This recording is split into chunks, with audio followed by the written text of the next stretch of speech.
Today we are going through resistance training, which is my favourite subject. If anyone knows, how passionate I am about it, and not to be dramatic, it has changed my life, it's changed many of my clients' life, and I am here to spread the word on why everyone should be doing it. Male, female, in your 20s, 30s, 40s, 50s, whatever age, everyone should be doing some sort of resistance training. And that's the thing, there's different ways and styles of doing it. Some people prefer home, some people prefer gym, circuit training, endurance training. We will go through all of that. So that is what this webinar is about. And then next week I'm going to go more into like how the practical implications of it. So like how to be consistent at the gym if you've got gym anxiety, so how you can get yourself to the gym, how to be consistent at your workouts, like even if you're working out from home, because sometimes that can be harder to do because you just I feel like you need more willpower if you're working out at home compared to the gym. And then we're also going to go through the fun stuff, like the more interesting stuff, and like a little bit more detail about resistance training, like more of that the practical side and the science of building muscle. So resistance training is known as strength training and weight training. They all mean the same thing. The idea is that you're giving yourself a physical exercise that uses resistance to induce muscular contraction. So when I pick up my phone, I will be contracting my muscle. So technically, yes, that is resistance training. But the idea is that you want to be creating enough of a force for it to be an effort, which we'll go into in a second. This over time will build strength, endurance, and the size of the muscle. This is what we're mostly looking at. Most people that come to me are looking for like a body recomposition, or they're looking for fat loss. So what I will dive into later on in this webinar is actually the size of your muscle matters. So we will be aiming for something called muscle hypertrophy, which is how I program my clients. People that are more performance-based might be looking at this. To be honest, if you're completely new to training and resistance training, you will get actually a benefit of all of them, no matter what training you do. It's more when you're a bit more advanced that you would have to do sort of like more intricate things to get these sort of benefits. I'm not going to go into this, but this is just like the different types of resistance that you can do, like free weights, etc. But you can pause that and have a little read of it if you're interested. So why I love resistance training so much is that, well, we'll dive into the difference between exercise and physical fitness. So exercise is a structured or planned activity that requires physical effort, and then this will enhance your physical fitness. So a physical fitness is a state of well-being that provides optimal performance. This is the interesting thing why I love resistance training is for physical fitness, there is 5 health related aspects. There's also skills as well, but that is kind of irrelevant to this at the moment. But the 5 health benefits are muscular endurance, muscular strength, flexibility, cardiovascular health, and body recomposition. Now resistance training does all 5 of them. It is like the go for exercise. If you're going to do any exercise, if you do resistance training, you will get the benefit of all 5 of these.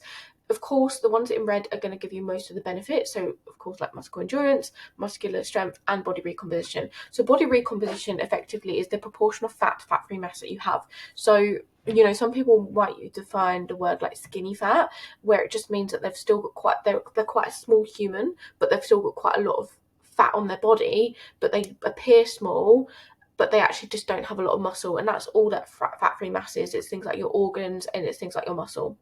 So the idea is that, the lean physique that most people are looking for, you want to have a lot of muscle and not a lot of fat. And that's what body recomposition is. And the only way that you're going to get this is by resistance training. You can do as much cardio as you like. You can be in a calorie deficit as much as you like.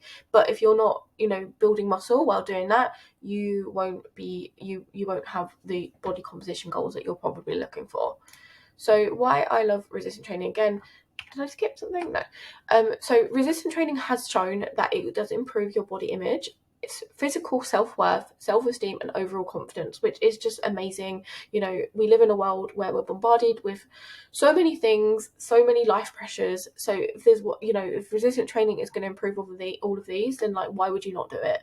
It also, like, you get strong as fuck, and physical strength radiates to strength needed in other aspects of life. Like, it's not been unheard of where I've heard of clients, not my clients, but other people's clients, say that they have like applied for another job, they've got the promotion, they've had the confidence to say, like, probably not, I was going to say like, look bitch, give me the promotion, probably not quite like that, but they've basically had the confidence to say like to their boss, look, I am worthy, I have self-worth, you need to honor myself, you need to honor what I'm doing, here's my promotion, and then can I have my promotion, and then they get it.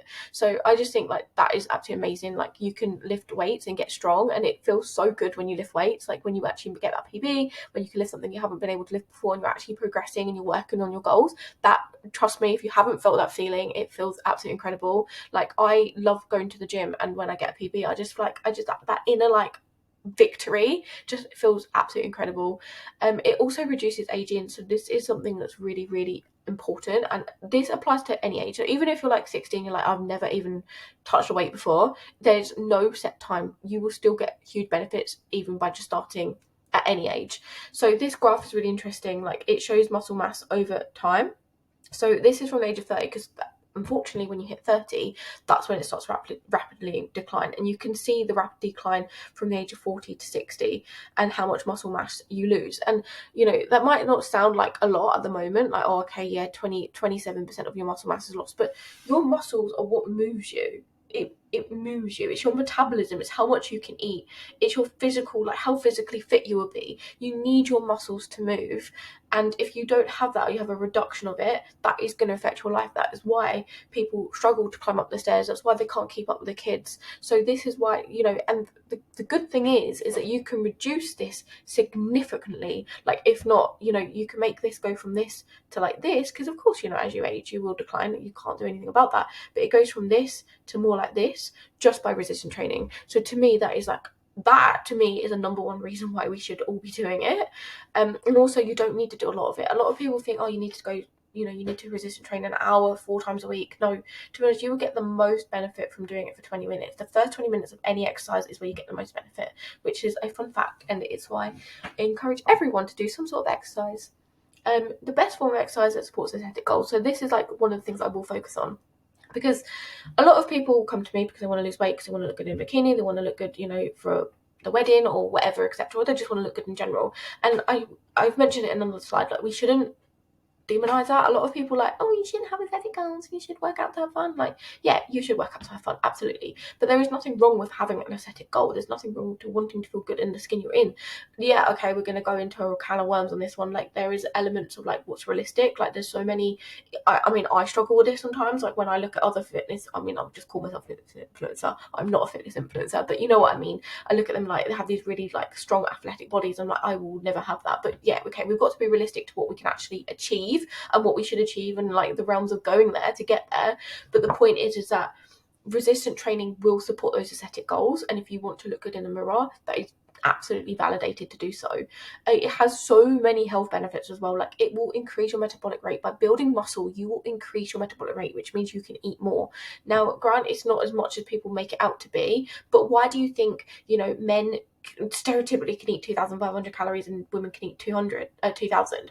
It's because they have more muscle mass. That muscle metabolizes more. It needs more energy. So if you have more muscle mass, you can eat more, and it actually makes a huge difference. Helps glucose regulation. This is a really good one. So basically, like, if you've got insulin sensitivity, this is why people with like PCOS and people that are going through the menopause, they have huge benefits from resistant training. Everyone does, but particularly those groups of people, because more muscle means more glucose uptake. So that is really important to remember. It improves memory and it improves resting heart rate. It just has endless benefits. Everyone should be doing it. So most people have an aesthetic goal, and it is okay to want to feel good in your own body. It is not vain to do so. There's a lot of body positivity out there at the moment, or maybe it's just my algorithm on the social medias, where it's like, you should love your body that is in, whether it's like overweight or whether, like, no. Of course, if you want to, that's absolutely fine. But also, it is okay to want to change your body. It's absolutely fine. And that is why I personally think that resistance training is just like the best all-round version. Because yes, okay, you shouldn't just exercise to look good naked, but it is okay to have it as this goal. But it just so happens that, as we explained, resistance training also has all of these benefits as well. So it's like a win-win, right?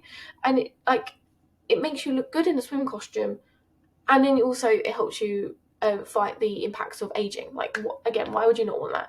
And also, it stops that, as we said, about the skinny fat, because yes, you can do as much cardio as you want, but if you're not building muscle at the same time, or as well, which I think we mentioned in the protein webinar, if you're in a calorie deficit and you're not paying attention to your muscle mass, and you're just like trying to track your calories as low as possible, you do it in as cardio, you're gonna bite into your muscle mass that you have, and then that is going to cause a skinny fat look. So actually, resistant training while in fat loss is even more important, but as a whole, it is important for building muscle. So most women diet to get smaller, but they actually need to focus on building muscle, and then you can do something called a body recomposition. So a body recomposition is where you lose fat and build muscle at the same time. By doing that, you are going to have the aesthetic goals that you want. You're going to not mess up your metabolism. You're still going to be able to eat a good amount of food, and it's what's going to, you're working towards your habit. You've got, resistance training is a form of exercise that you can have goals for. You can aim for the PB, you can aim for the 30 kilo squat, or you can aim for the 100 kilo leg press. Like, it gives you so many different aspects of training, not just for aesthetics, but of course, like, the building muscle aspect, which is so fun. I think the whole concept of building muscle is so fun, especially in a calorie deficit, because you think you can't do it, but you can. A lot of people are like, you can't build muscle and lose fat at the same time. Oh my god, yes you can. Yes you can, and you should. So the idea is with so this is like how I program my clients, is I do a small to moderate deficit so that you lose body fat, because we need to be in a calorie deficit to lose body fat. There's no way around that, which you are experts at now. But you need enough to build muscle, because muscle is built best in a surplus. It's built best when there's enough fuel for the body, there's enough protein to repair the muscles, there's enough carbohydrates to provide the energy to repair the muscles and to do the workouts. So we want the deficit to be just enough that is creating a deficit, but not too much where it's impacting that. And then you want to resistant train itself to build muscles, and this is how I train my clients. So you are getting to see this. You count yourselves lucky, because I, for some reason, decided that when I had a coach, I was like, you know what, I'm going to take my bra off so that they can see all parts of my body. And then as a result, I've got no progress photos with me without my tits out, which is not great. So I'm very reluctant to put these on the social medias so you guys can see them. Just be grateful. But basically, the reason why I've included it is because I look so depressed as well in all the photos. Like, look at me. Even when I'm like, yeah, bitch, I've got my muscle, I'm still like looking like I'm really sad. I think it's because I just wake up. When you do progress photos, you're just waking up, you just want your coffee. I'm like, I just want my coffee, I just want food, but I have to take these photos. That's probably why I look so depressed. But I'm not depressed. I'm actually very happy in these photos. Anyway, so in these photos, I am 59 kilos and they're taken a year apart from each other. You can see the difference in my body composition. Now, grant, it's not like these huge ones that you see on social media, but half the time that's because they're overhyped, because actually building muscle is really hard. It's actually quite a hard thing to do. Anyway, so you can see that there's a lot more muscle definition in my abdominal area. You can see that my waist has come in. You can see I've got more muscle definition in my shoulders. You can see more muscle definition in my back, and particularly my glutes as well, if you see the difference here. So you can see that fat has been lost here, but you can also see that I have got more of a glute there, and more of a quad there, and more of a glute there, and you can see the difference in I'm like literally tearing my body, like literally giving you the ins and outs of my body. Like, it's kind of weird talking about my body in this way, but anyway, I'm using myself as a case study, because I just think it's nicer than like picking my clients apart. I'm sure they wouldn't mind, but anyway, using myself. So there you go. This is an example of body recomposition. Same way, just different, more muscle, basically more muscle, less fat. And I was only able to do this by resistant training in a moderate calorie, in a low to moderate calorie deficit. And this was done over a year as well. Being a whole different subject. A lot of people think that. So this, if you want to know the ins and outs, this was done from 7 months of dieting, and then 7 months of dieting, and then 4 months of muscle surplus, so being in a surplus, of being in a slight calorie, like eating more calories than technically what my body needs, and then spending the rest of the time in maintenance. That is how this was achieved. A lot of people think that they're going to get quick fixes like that. Unfortunately, doesn't always work like that. So types of resistant training is endurance. Oh no, why does it look like that? Oh well, we're going to rock with it, because I'm not deleting this and changing it now. So types of resistant training is endurance. So basically this is the muscle's ability to perform longer without fatigue. Hypertrophy, which is muscle size, which is what we want. This is like the traditional bodybuilding style. And then strength. This is just how much the muscle can exert. So you might see people do like power lifters and one rep racks. As I said in the beginning of this webinar, if you're new to resistant training, no matter what you do, you will get an element of all of these, but we want to focus on muscle hypertrophy. Then the styles of training, which is here, is you've got circuit training, pyramid training, drop sets, supersets. I can never pronounce this, plyometric training and traditional training, which is more of what I follow. I'm not going to go in the ins and outs on this, because if you had your induction, which you all would have had your inductions, your induction emails, you would have got given a training handbook. And I know most of you haven't looked at it, but this is now your time to look at it. And if you need me to resend it, you can drop me a message or drop me an email and I will resend it to you. So muscle hypertrophy training. So basically the reason why we want to really focus this as part of our training is that we want to build muscle. As I've explained billions of times on this webinar, is that the more muscle we have, the better results we're going to get, the more aesthetically pleasing we're going to look and going to feel, and also we're going to improve our metabolism. So again, that is why muscle hypertrophy is really important. So the way to do this is progressively overload, which you might have heard people say. So basically you're just doing more over time, whether that's sets, rates, reps, or tempo. If you are new to training, most styles of training will build muscle, and it will also do endurance, strength, and hypertrophy all at the same time. Because the thing is, right, if you are completely new and all of a sudden you're starting to like lift something, your body is like, what's that? What's going on? Oh, I need to get better at that. This is what muscle training is about. Because the way that I like to explain it to my clients is your body lifts something really heavy and it breaks the muscle fibers. And then your body then, assuming your nutrition's good, goes and repairs it. Now the goal is your body doesn't really want to do that again. It doesn't really, it's like, why did that happen? So it tries to make it better. It tries to make it better every time. And that is what like progressive overload, that is what the stimulus is. So basically, if you're brand new to resistance, I hope I'm explaining this right. If you're brand new to resistance training, basically any stimulus, because your body is not used to doing it before, is going to create those muscle tears, and that is how you're going to get a lot, like that's why people get like what we call newbie gains, which you totally take advantage of it. I'm going into a right tangent. Maybe I'll explain more of this in next week's webinar. I'm just really passionate. It's just so exciting. So anyway, the best for muscle hypertrophy is volume training over 6 reps. So that is all volume training means. So for power lifters, they will sort of work in the 1 to 6 rep range. But for volume training, so the best results for muscle hypertrophy, you want to be doing it over 6 to 15 reps within reason. That's why when I do your programming, especially for the gym workouts, I will do the varied range. Sometimes I like to get a little bit of strength in. So some of you, more for my one-to-one clients, to be honest, I might do like a one strength training session or a one set where it's like particularly on strength, just so we can get a variety. Because as I said, they're all sort of like, all of these are linked into each other, especially if you're new to training, which is anything from like 2 years, by the way. If you've been training consistently for 2 years, you'll be still classed as a newbie. So progressive overload is, I've already explained it, but yeah, it's just doing more over time. So reps, sets, weights, and decreased tempo, which is an important one to mention, because a lot of people will go into, they'll do something, they'll do like a shoulder press and they'll go like this, but you're not really doing anything. I mean, your form is probably going to be shocking. So the idea is that you've got to really like decrease the tempo. So all the tempo is you're basically going like that. You're just decreasing how long you're lengthening the weight for, or your muscle for. That's all tempo is. And actually most people could do with actually just lessening that for a little bit longer. So little catch up. As I said, most information is on the training handbook that I sent to you in your induction. So if you need it, just email me, but you should all have it. Sets is just a group of repetitions.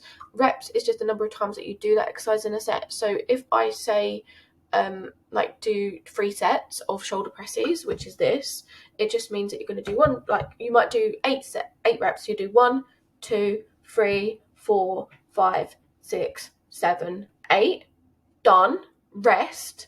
That is what a set is, okay? That is all sets and reps are. And then tempo is the length of time you do doing the rep. Most people work in a 3-1 tempo, so they'll go like that and they'll lift down slowly. They'll go like that and then they'll lift down slowly. But it will like, that's a bit more technical. But the key thing you can get from tempo is that whatever you're doing, if you just think about what you're doing, you'll probably find that you will naturally lower your tempo. So progressive overload, as I mentioned, is anything from like doing more reps, volume, less rest periods, increased frequency, decreased tempo, and increasing weight. Any of those will progressively overload in your resistance training. The idea is that you want to get better over more time to ensure that the muscle is always being stimulated, so it's always getting better. It's always having something to think about and work with. You might not progressive overload every week. Don't get alarmed by this, especially if you are like a shift worker and your energy levels are all over the place, and particularly if you menstruate, even if you're on the coil or the pill, like you're still gonna have elements of it. It's like sometimes I do like a shoulder press and like I can't even shoulder press 6 kilos, and it's like, how the hell I was able to do 12 before? Like, I don't understand how this is going on. So I always like to look at progressive overload as like what I've done if you have a good cycle and you track it, what you've done from week by week. So when you ovulated, what did you do last time? And then you can look at it from like that sort of perspective rather than week by week. Men get it so much easier because they don't have fluctuating hormones. But you can that's like the nutshell of progressive overload. Now, a really practical way of looking at it is, say you go onto your program and you see that it's programmed to say 8 to 10 bicep curls, right? So you do 8 reps of 6 kilos. Done. You've done that, and you do 3 sets of it. Then the next week, you do 9 reps for 6 kilos. Then the week 3, you do 10 reps. But you've already, on your program, it's now 10 reps. So then you go, oh, okay, I'm now going to go back down to 8, and I'm going to go for 7 kilos. That is progressive overloading, because week by week you are getting better, and it doesn't have to be increasing the weight. This is one thing that people think. They think, now you might find that the first 3 months of resistant training, you have gone from 6 kilos and you now do 12, and you do it very quickly. Because what I tend to find is people underestimate how strong they are. I've had it before with some of my friends, and they go to the gym with me and they're like leg pressing 40 kilos, and I'm like, come on, you weigh more than 40 kilos. And then I get them to do something and they're like, oh wow. And it's all to do with your mind. Like, you are a lot stronger than what you think. That's why having like bodies can help. I mean, different subject, I prefer training by myself, but it does have its advantages. So home or gym. So home, you can make amazing progress at home, especially if you're new to training. There is advantages because it's easy accessible for everyone. The simulators will be created by endurance training, so circuit-based training, which most of you will be programmed. I'm pretty sure that the group coaching is circuit-based training. I'm pretty sure it is. The idea is that it's going to be really good for endurance. It's going to keep things active and moving. But you have to be aware that when you adapt to the stimulus, you are going to need to buy new dumbbells and new equipment, new resistant bands. You might have had a light resistant band, you now need to buy a heavy resistant band.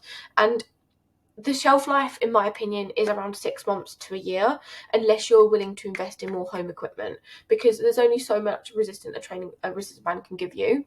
And then once you sort of done that 6 months to a year, as soon as you find that workout just so easy, then you are not really going to be getting the benefits from muscle hypertrophy. Then you either need to like go onto like dumbbells, and then you've got to keep replacing your dumbbells.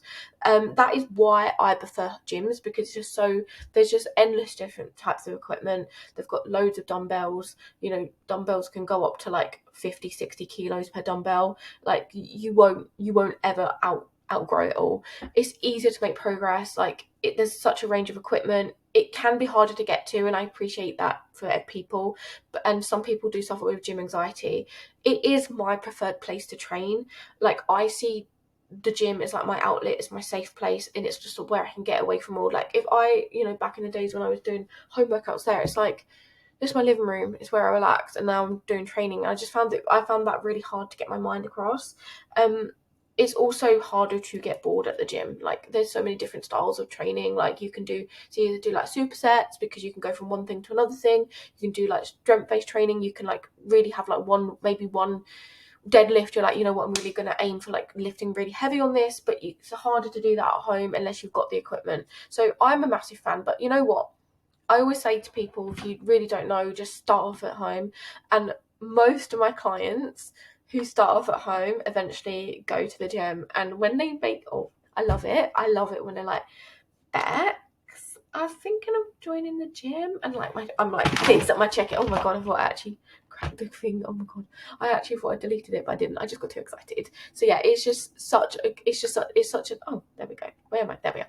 It's just such an incredible feeling when, like, someone's like, oh my God, I want to go to the gym, because I'm like, right, girl, this is where the magic will happen. But so I'm not saying that home workouts are bad. You will still get amazing progress from home workouts. Like, don't underestimate the power of body weight workouts. They are really good. So homework for this week is, I want you to really make the time of getting all 3 of your workouts in that you have been set. So you will be set home or gym workouts. Make the effort to get them done. Program them in as if they were a meeting. Do the workouts. Do them. Enjoy them. Think about the reps and sets you're doing and log them, and focus on improving this for next week. And then each exercise, I want you to focus on the tempo. I want you to really think about what muscle is moving. If you've got your resistant band and you are lifting it up, I really want you to think about what muscle is contracting. Think about it. Think, how long is it taking you to do that? Because by you doing this, you're actually going to get the most benefit from it. Muscle mind connection, all of that, but also you're really going to focus on the tempo. Next week, we're going to do the muscle science of building muscle, how to be consistent at a gym. and what to do if you don't have time, and how to help with gym anxiety. So nice, quick and easy, I wouldn't say easy, but nice, quick, to the point webinar for you, and I will catch you all next week.